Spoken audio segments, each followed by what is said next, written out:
नगरपंचायती आणि नगर परिषदांच्या निवडणुकांमध्ये सत्ताधारी महायुती विरुद्ध महाविकास आघाडी असा जोरदार सामना रंगणार असं वाटलं होतं. मात्र भाजप आणि शिंदेच्या शिवसेनेतील संघर्ष चर्चेच्या केंद्रस्थानी आलाय. आता उदाहरण म्हणून सांगोल्यात जाऊया. इथं मुख्यमंत्री देवेंद्र फडणवीसांनी सभा घेतली. हे तेच सांगोला आहे जिथं शिंदेचे माजी आमदार शहाजी बापू पाटलांनी फडणवीसांवरती जोरदार आरोप केले होते. हे तेच सांगोला आहे जिथे शरद पवारांच्या राष्ट्रवादीची मदत घेत एकनाथ शिंदेच्या शिवसेनेनं भाजपला आव्हान दिलं.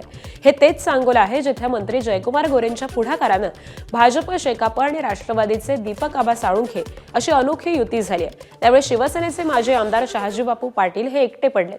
खिंडीत सापडलेल्या शहाजी बापूंची हिंमत वाढवण्यासाठी उपमुख्यमंत्री एकनाथ शिंदे सांगोल्यात धडकले. 2 डिसेंबरला शिवसेनेलाच मतदान करा असं आवाहन देखील त्यांनी केलं. त्यावरती थेट फडणवीसांनीच उत्तर दिलंय.